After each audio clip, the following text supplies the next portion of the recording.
Now देखिए, world leaders कह रहे हैं कि हमास अभी हथियार सरेंडर नहीं करेगा। लेकिन ऐसा क्यों? तो गाजा के फ्यूचर का सबसे डेंजरस ट्विस्ट यही है।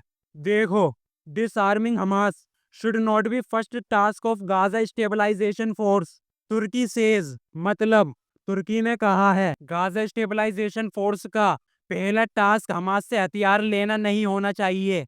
गाजा में सीज फायर के बावजूद भी इसराइल अभी भी गाजा में बॉम्बिंग और स्ट्राइक्स कर रहा है। नेतन्याहू ने सीज फायर तोड़ दिया है और नेतन्याहू का कहना है कि हमास जब तक हथियार सरेंडर नहीं करेगा, जब तक हम विड्रॉ नहीं करेंगे।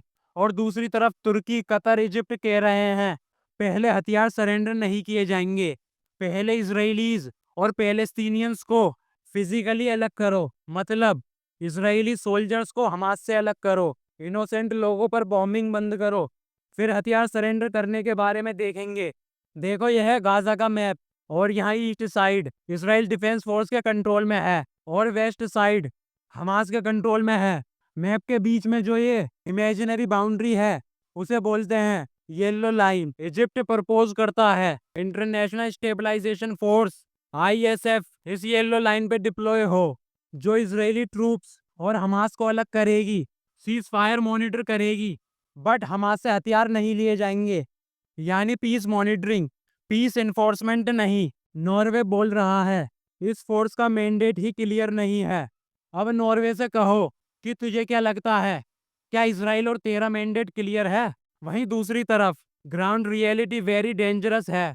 इसराइल कहता है पहले हमास हथियार सरेंडर करे, फिर हमारी मिलिट्री विड्रॉ करेगी। तुर्की, इजिप्ट, कतर बोल रहे हैं हमारी फोर्स गाजा में तैनात होगी। सऊदी अरब कह रहा है जब तक फिलिस्तीन देश नहीं बनता, जब तक रीजन में पीस नहीं होगा। हमास का स्टैंड है हम यूएन फोर्सेस एक्सेप्ट करते हैं सिर्फ बॉर्डर मॉनिटरिंग के लिए, बट हम हथियार सरेंडर नहीं करेंगे। मतलब जब तक फिलिस्तीन एक आजाद देश नहीं बनता, तब तक हम हथियार सरेंडर नहीं करेंगे। इस पर इसराइल कहता है इम्पॉसिबल। मुस्लिम कंट्रीज अपनी मिलिट्री भेजने को तैयार हैं, इंडोनेशिया, अजरबैजान, तुर्की। बट इसराइल ओपनली बोलता है तुर्की अपनी मिलिट्री नहीं भेजेगा, क्योंकि तुर्की ओपनली फिलिस्तीन को सपोर्ट करता है। वहीं India officially two state solution को सपोर्ट करता है और इसराइल के साथ डिफेंस पार्टनरशिप भी रखता है। इंडिया को रिस्क है, अगर मिडल ईस्ट में इनस्टेबिलिटी बढ़ी तो ऑयल प्राइस पर असर होगा। इंडियन वर्कर जो अरब में काम कर रहे हैं वो अनसेफ हो सकते हैं। But India quietly observing. तो अब असल सवाल ये है, क्या पीस विदाउट हमास के हथियार सरेंडर करे पॉसिबल है?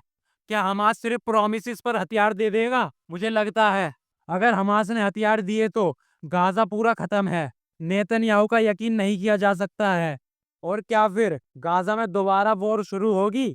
नेक्स्ट वीडियो में देखेंगे कि क्या मुस्लिम कंट्रीज की मिलिट्री गाजा में जाएगी या नहीं। तो चैनल को सब्सक्राइब कर लो और कमेंट में बताओ कि क्या हमास को हथियार सरेंडर कर देने चाहिए या नहीं। अगर वीडियो पसंद आई हो तो लाइक द वीडियो।